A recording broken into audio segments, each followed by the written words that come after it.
Hello, I'm Sandy Bates. I'm the president and owner of the United States Health Foundation. This series of recordings is to assist you in reviewing for our Certified Health Coach exam. Most of you viewing these videos have probably sat in one of my courses at one time, and this is your re-certification. However, other people can also review this before taking the exam for the first time. I hope this is helpful. There's 8 chapters. There's approximately 5 to 10 questions uh, associated to each of the 8 chapters. I will go over each of those as I review through the course manual. If you have the manual, you may want to move along with me, and I will tell you the pages that I'm on where there's pertinent information as well. So I hope you find this helpful. And as always, if there's any time that you need to get a hold of us, you can email me through our website, ushealthfoundation.org, or give me a call at the number on the website as well. All right, Chapter 1, Overview of Evidence-Based Health Coaching. As we discussed through the course, that most of what we're doing in health coaching is helping people change behaviors. I've been in the business of preventive and rehabilitative healthcare for 35 or so years now, and I learned several years back that what we say and do and tell people what they should be doing isn't always the best way to change behavior. There's a science out there, behavioral change science, that has been adopted now for about 50 years, mainly used in psychology and counseling psychology, mental health fields, where we have people identify what they're interested in working on. So trust me on this, but if you're like me, and I'm sure you are, we're all healers, we're all therapists. Um, I'm an exercise physiologist, actually. We want to tell everybody what we know and what we think they should do. But when I review back my career, I don't think that was the best approach, because I could be spot on with my exercise prescription or nutrition education, and people would look at me and agree that this is something they need to do.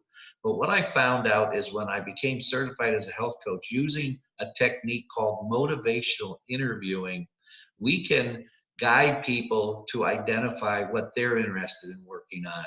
And it's most important that we start off with some early successes. So it might be something as simple as just taking a little walk for 10 or 15 minutes, many days a week. It might be changing over some of your fluids to water or non-caloric drinks.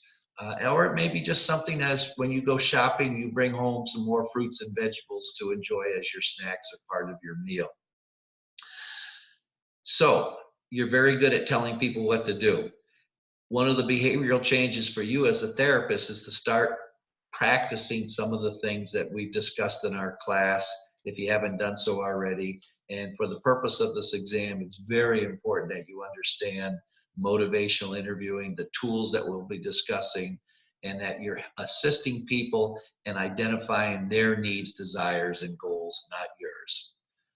So if I've worked with an overweight person who's sedentary and smokes cigarettes for most of my career, I would have addressed all 3 of those, probably the smoking, since that's the #1 actual cause of preventable death.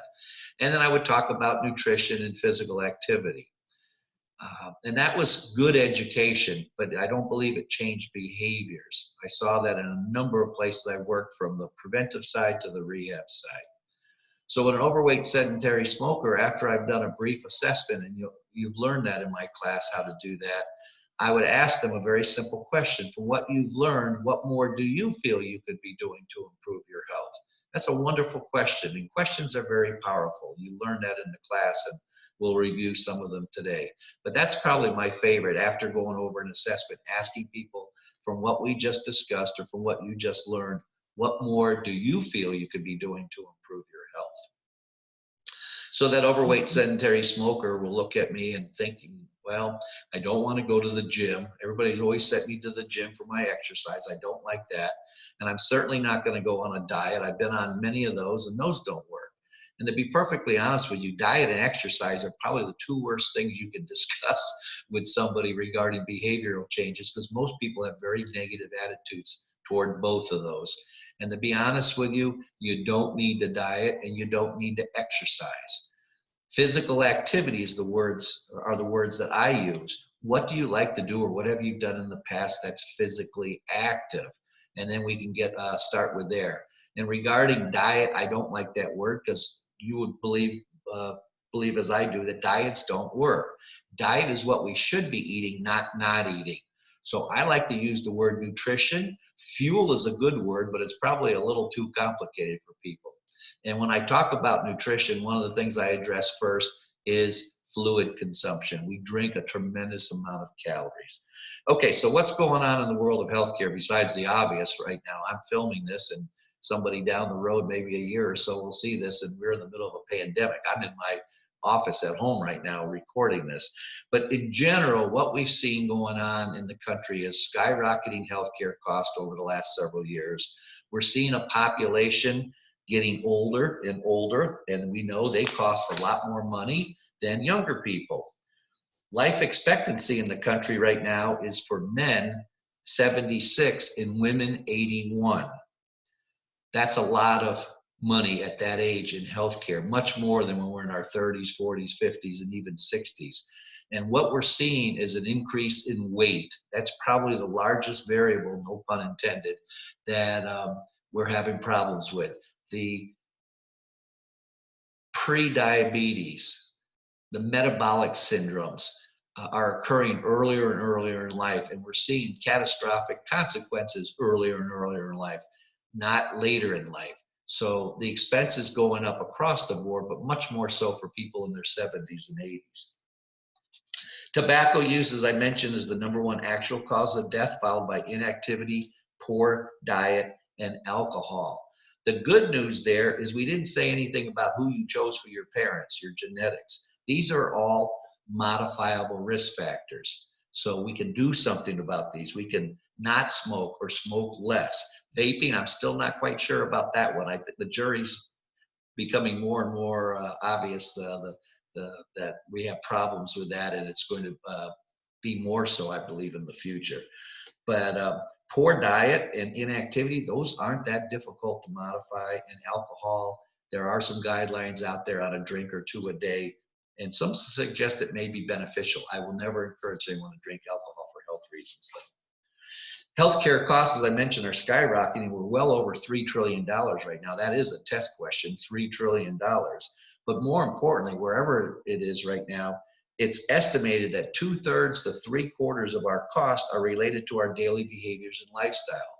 So once again, it's lifestyle we need to address. Most of the time when people set up goals like New Year's resolutions, they're outcomes. I want to lose 10 pounds. What we want to look at is behaviors, our lifestyle, what we do day in, day out makes the difference. On the bottom of page 4 in our course manual, if you have that available, there's a wonderful graph, and it was from Dr. D. Eddington at the University of Michigan. He had a large population. He studied risk factors, and he categorized people in low, moderate, or high risk.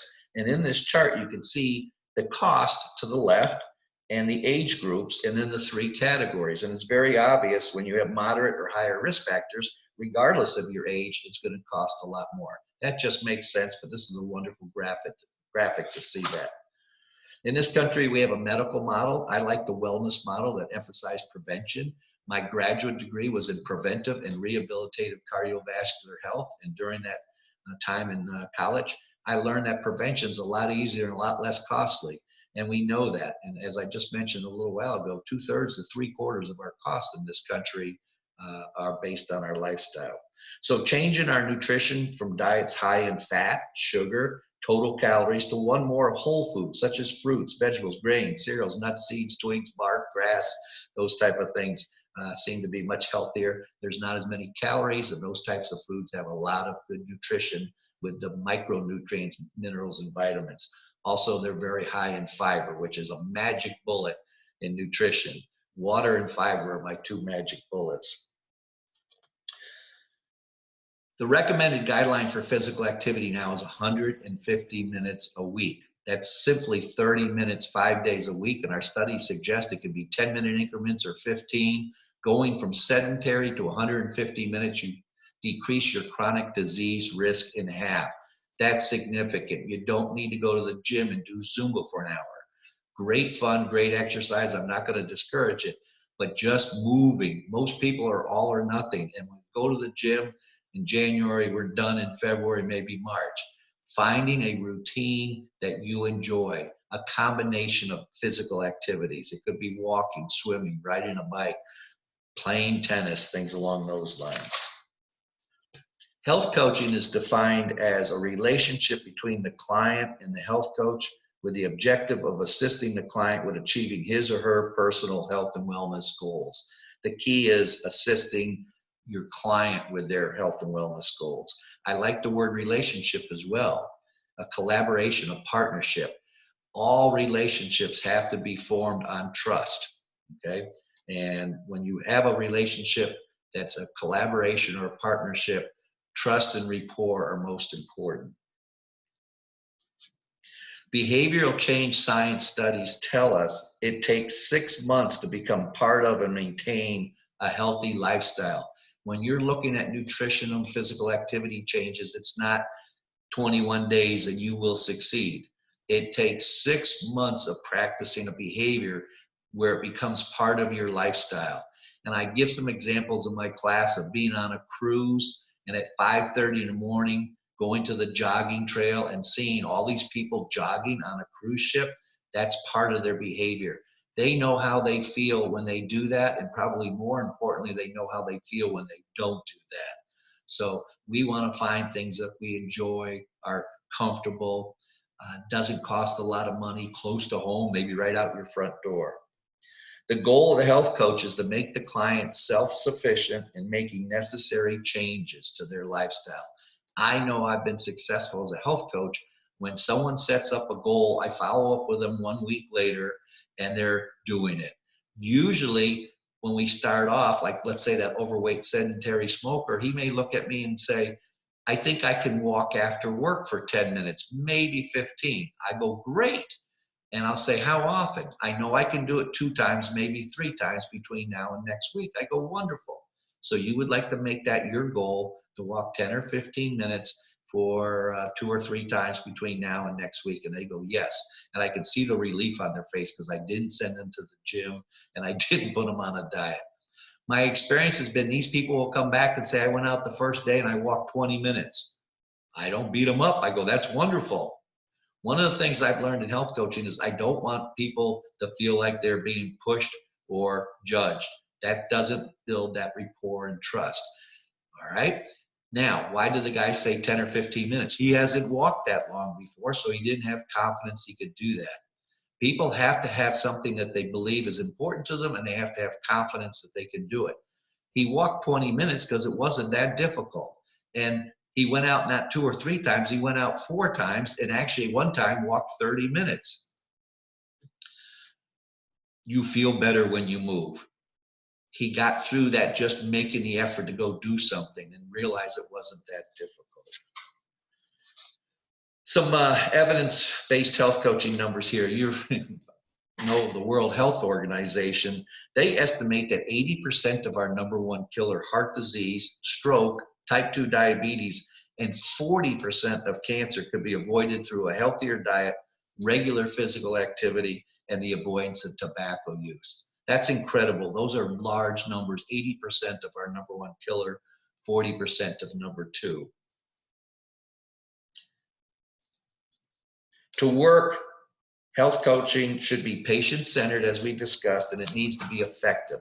This isn't made up. This is a science. It's based on behavioral change science and the areas of nutrition, physical activity, stress management, psychology. We use the best guidelines that are available through national organizations such as maybe our government or major healthcare organizations like Mayo Clinic, Johns Hopkins, etc.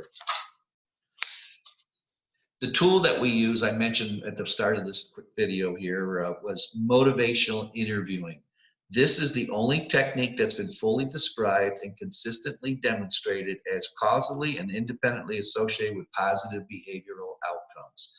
The next couple chapters, that we'll be recording, are based on the motivational skills.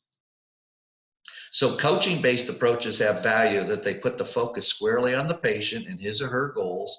clearly an improvement over the patient education-oriented approaches that have historically been used. It's essential that health coaching be based on formal, structured practice models. All right, that concludes our first chapter. There will be 7 more that you can review on our website, ushealthfoundation.org. And again, as always, if you have any questions, you can email me through my website or give me a call. Thank you for paying attention.